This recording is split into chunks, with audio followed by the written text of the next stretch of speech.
क्या आप अपनी हड्डियों को मजबूत बनाना चाहते हैं और इसके साथ साथ अपना वज़न भी बढ़ाना चाहते हैं और आप ये भी चाहते हैं कि आपको कभी भी थकावट ना हो।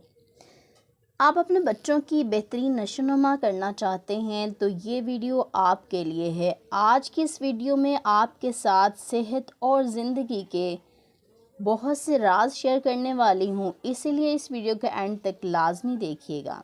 बिस्मिल्लाहिर्रहमानिर्रहीम, अस्सलाम वालेकुम। Welcome back to my YouTube channel. I am a consultant dietitian and nutritionist doctor Shamsa Malik. उम्मीद है कि आप सब बिल्कुल खैरियत से होंगे और बहुत अच्छे तरीके से अपनी लाइफ को एंजॉय करे होंगे और अल्लाह ताला के फजल करम से बिल्कुल सेहतमंद होंगे। आज की इस वीडियो में मैं आपको बताऊंगी कि साबूदाना इस्तेमाल करने के क्या फ़वाइद हैं, साबूदाना इस्तेमाल करने से आपको कौन सी ग़िज़ाई अज्जा हासिल होते हैं और साबूदाने का इस्तेमाल आपको किन किन बीमारियों से बचाता है और कितनी मिकदार में आपको इस्तेमाल करना चाहिए और किस तरह इस्तेमाल करना चाहिए। इसीलिए वीडियो को एंड तक लाजमी देखिएगा।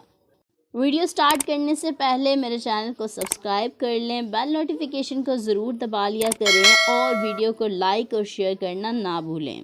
सबसे पहले मैं आपको बताती हूँ कि साबूदाना होता क्या है। सफ़ेद रंग के गोल मोतियों जैसे दाने हैं जिनको साबूदाना कहा जाता है। बाज़ इलाकों में इसे साबूदाना भी कहते हैं। ये बहुत ही सेहत बख्श और हल्की ग़िज़ा है। इस ग़िज़ा को हर उम्र का फ़र्द इस्तेमाल कर सकता है और बहुत ही सस्ता और सेहत बख्श है। सबसे पहले मैं इसकी न्यूट्रिशनल वैल्यू की बात करती हूँ कि साबूदाना इस्तेमाल करने से आपको कौन कौन से न्यूट्रिएंट्स हासिल होते हैं। इसमें कैल्शियम की एक बहुत ही अच्छी अमाउंट पाई जाती है जो कि आपकी हड्डियों को मजबूत बनाती है।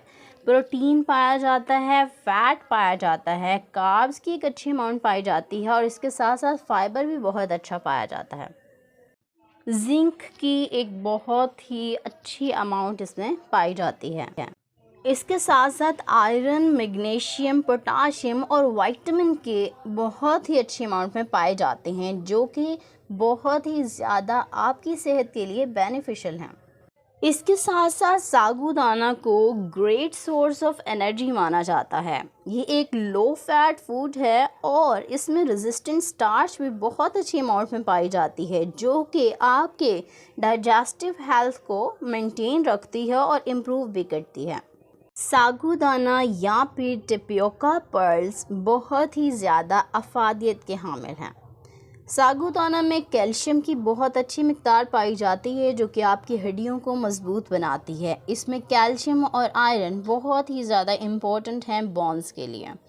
इसीलिए अगर आप खुद अपनी हड्डियों को मजबूत बनाना चाहते हैं तो रोज़ाना साबूदाने का इस्तेमाल ज़रूर करें और अपने बच्चों को भी करवाएं, क्योंकि ये ऐसे बच्चे जो कि बहुत छोटे होते हैं, जिनकी ग्रोथ हो रही होती है, एक तो उनका कद लंबा करने के लिए बहुत ज़रूरी है और दूसरी बात ये कि उनकी बोन्स को मज़बूत करने के लिए भी बहुत ज़रूरी है।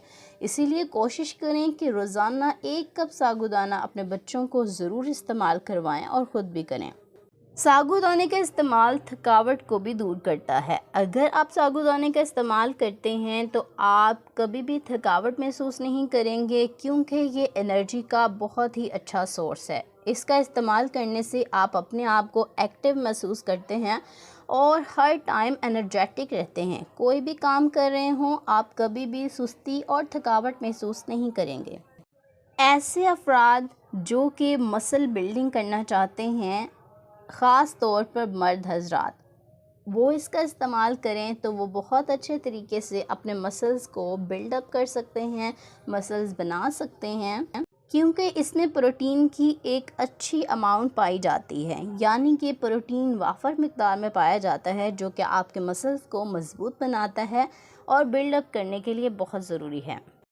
साबूदाने का इस्तेमाल आपके ब्लड प्रेशर को कंट्रोल करता है। यानी कि ऐसे लोग जिनको हाइपरटेंशन का मसला है, हाई ब्लड प्रेशर रहता है, वो इसका ज़रूर इस्तेमाल करें। इसमें पोटाशियम की एक बहुत ही अच्छी अमाउंट पाई जाती है जो कि उनके ब्लड प्रेशर को नॉर्मल और मेंटेन रखने के लिए बहुत ज़रूरी है। इसके साथ साथ ये आपको दिल से मुतल्लिक तमाम अमराज से महफूज भी रखता है।